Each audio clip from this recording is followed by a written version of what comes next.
Ada sebagian kalangan yang mempersoalkan mengenai Pancasila itu, terutama jika dikaitkan dengan ajaran agama Islam. Ada yang mempertentangkan Pancasila sebagai dasar negara yang tidak sesuai dengan ajaran agama Islam.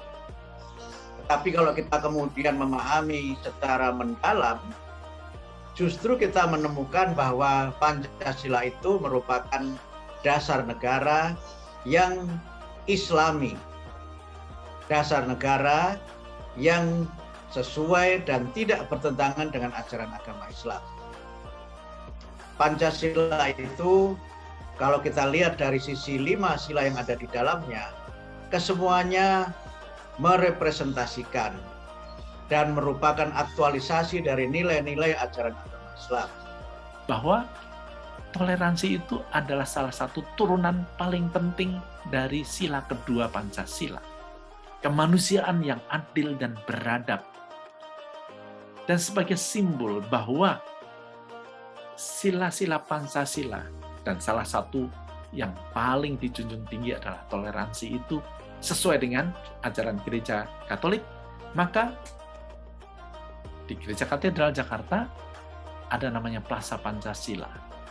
Di samping Gereja Katedral ada patung Garuda Pancasila gede. Ini untuk mengingatkan orang-orang Katolik bahwa kita pun harus mengamalkan Pancasila.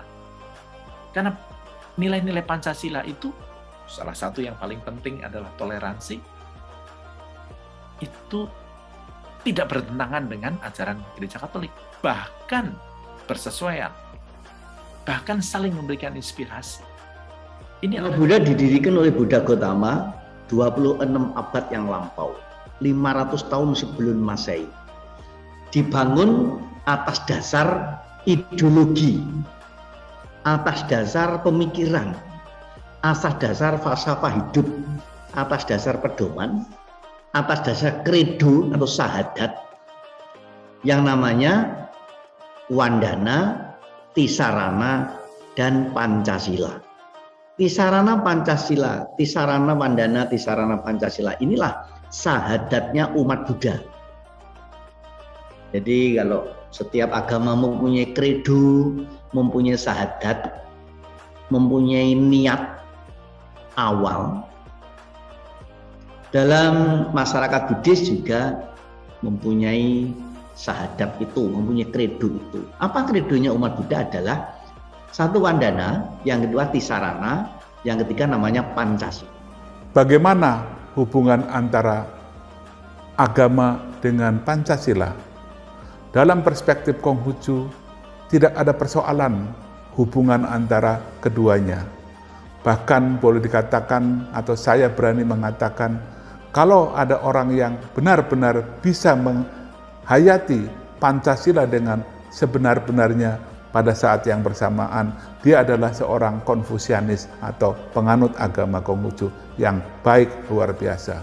Sebaliknya, kalau ada umat yang meyakini bahwa hidupnya selaras dengan ajaran agama Konghucu dalam artian sepenuhnya, tentu pada saat yang bersamaan dia akan menjadi seorang Pancasilais sejati.